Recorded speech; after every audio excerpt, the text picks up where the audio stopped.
خیر الجزا۔ یہ تھے مولانا رمضان صاحب ہمارے درمیان خطاب فرما رہے تھے۔ ہمارے سلسلے کی جو کڑی چل رہی تھی بچوں کی، اس میں سے ایک نام جی چاہتا ہے کہ اور پیش کر دوں۔ اس کے بعد ہمارے مدرسے کے ٹرسٹ کے جنرل سیکریٹری ہمارے یہاں تشریف فرما ہیں اور آل ہماچل کے مائنورٹی کے چیئرمین یہاں تشریف فرما ہے، تو ہم کوشش یہ کریں گے کہ اس بچے کے بعد آپ سے کچھ سنیں چند منٹ، اور اس کے بعد ہمارے بچوں کے لیے کچھ کاپیاں بھی لائے ہیں، تو جیسا موقع ہوگا ابھی دینے کا ہوگا تو ابھی دے دیں گے، جیسی بھی ان کی رائے ہوگی۔ تو بہرحال میں اب آواز دے رہا ہوں عزیز محمد سلیمان ابن حیدر علی کو کہ وہ آ کر کے چند منٹ ایک اپنی تقریر پیش کریں۔ محمد سلیمان۔ السلام علیکم ورحمۃ اللہ وبرکاتہ۔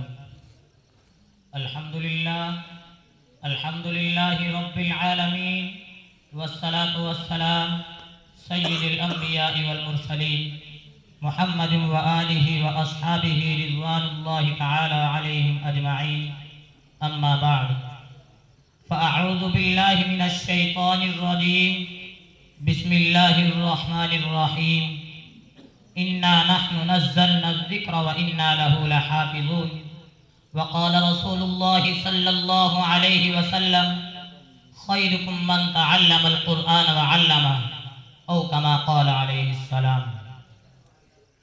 الہی رونق اسلام کے سامان پیدا کر، الہی رونق اسلام کے سامان پیدا کر، دلوں میں مومنوں کے الفت قرآن پیدا کر۔ عجب نہیں کہ بدل دے اسے نگاہ تیری، عجب نہیں کہ بدل دے اسے نگاہ تیری، بلا رہی ہے تجھے ممکنات کی دنیا۔ برادران اسلام اور محترم سامعین کرام، میں آج کے اس پرنور اور متبرک محفل میں متبرک کتاب قرآن کریم کی عظمت و فضیلت پر روشنی ڈالنے کی جسارت کر رہا ہوں۔ میں اس سرچشمہ رشد و ہدایت اور منبع حکمت و شریعت کا تذکرہ کرنے جا رہا ہوں، جس کی حفاظت کی ذمہ داری خود رب کائنات نے لی ہے۔ ارشاد سبحانی ہے، انا نحن نزلنا الذکر وانا له لحافظون۔ ہم ہی نے قرآن کو نازل کیا اور ہم ہی اس کی حفاظت کرنے والے ہیں۔ امید ہے کہ آپ حضرات بغور سماعت فرمائیں گے۔ اللہ ہمیں احکام قرآنیہ کی معرفت عطا فرمائے۔ جب اہل مکہ نے قرآن کریم کو کلام اللہ کے خطاب سے نہیں نوازا اور معجزہ ہونے کا انکار کر دیا، اس کتاب کا انکار کیا کہ جس کے بارے میں ارشاد ربانی ہے لا ریب فیہ، اس میں کوئی شک نہیں، تو رب کائنات نے تمام فصحائے عرب و بلغائے عرب سے تحدی اور چیلنج کیا کہ تم ایک دو نہیں بلکہ بہت سارے بھی مل کر قرآن جیسی ایک چھوٹی سی صورت نہیں لا سکتے۔ اگر تم اپنے قول پر صادق ہو تو لا کر دکھاؤ۔ قرآن نے اس طرح نقشہ کھینچا ہے، وَإِن كُنتُمْ فِي رَيْبٍ مِّمَّا نَزَّلْنَا عَلَىٰ عَبْدِنَا فَأْتُوا بِسُورَةٍ مِّن مِّثْلِهِ۔ اگر تم اس چیز میں شک کرتے ہو جو ہم نے اپنے بندے محمد صلی اللہ علیہ وسلم پر نازل کیا، تو تم اس کے جیسی ایک چھوٹی سی صورت پیش کر دو۔ فصحائے عرب نے لاکھ کوششیں کی لیکن آخر میں عجز کا اظہار کیا۔ جب عمرو القیس جو عربی کا بہت بڑا شاعر تھا، جب اس نے انا اعطیناک الکوثر کی صورت کو باب کعبہ پر دیکھا تو پکار اٹھا کہ خدا کی قسم یہ کلام کسی بشر کا کلام نہیں۔ شدائیان اسلام، آئے میں آپ حضرات کو عظمت قرآن سناتا ہوں۔ جب کسی آدمی کے بارے میں یہ اندازہ لگانا چاہے کہ یہ شخص عاصی ہے یا نیک وقت، یہ شخص صادق ہے یا کاذب، تو اس کے متعلقین پر نظر ڈالے۔ اگر اس کے متعلقین صحیح ہیں تو وہ شخص بھی صحیح، اگر اس کے متعلقین بد ہیں تو وہ شخص بد۔ ایسے ہی جب ہم قرآن کریم کی فضیلت پر نظر ڈالیں، اگر قرآن کریم کی رفعت پر نظر ڈالیں، اگر قرآن کریم کی عظمت پر نظر ڈالیں، اگر قرآن کریم کی عظیمت پر نظر ڈالیں، اگر قرآن کریم کی فضیلت پر نظر ڈالیں، اگر قرآن کریم کی رحمت پر نظر ڈالیں، تو اس سے پہلے ہم قرآن کریم کے متعلقین پر نظر ڈالتے ہیں اور دیکھتے ہیں۔ سب سے پہلے تعلق نظر آتا ہے رب کائنات جو مصدر جو خالق جہاں ہے، جو مالک و رحمان ہے، صاحب ایمان بڑا مہربان ہے، یہی ہمارا ایمان ہے۔ جو اس کا منکر ہے وہ شیطان ہے۔ کلام الملوکی ملوک الکلام، بادشاہوں کا کلام کلاموں کا بادشاہ ہوتا ہے۔ لہذا پتہ چلا قرآن سب سے اعلیٰ ہے، قرآن سب سے ارفع ہے، قرآن کو دوسری کتابوں پر فضیلت حاصل ہے۔ محترم حضرات، آئیے آگے چلتے ہیں تو قرآن کا دوسرا تعلق نظر آتا ہے۔ لوح محفوظ جو ایک تختی ہے جو عرش کے اوپر ہے، غور کیجئے، جو عرش کے اوپر ہو، جس کی رفعت میں کسی کو کیا شک ہو سکتا ہے، جس کی عظمت میں کسی کو کیا شک ہو سکتا ہے، جس کی فضیلت میں کسی کو کیا شک ہو سکتا ہے، جس کی علویت میں کسی کو کیا شک ہو سکتا ہے۔ اعلیٰ و ارقا شے کے لیے اعلیٰ و ارقا مقام تجویز کیا گیا، وہ لوح محفوظ ہے۔ محترم سامعین، آئیں اور متعلقین پر نظر ڈالتے ہیں تو قرآن کا تیسرا تعلق نظر آتا ہے۔ لیلۃ القدر، اس لیے کہ لوح محفوظ سے قرآن کو آسمان دنیا پر اسی رات میں لایا گیا۔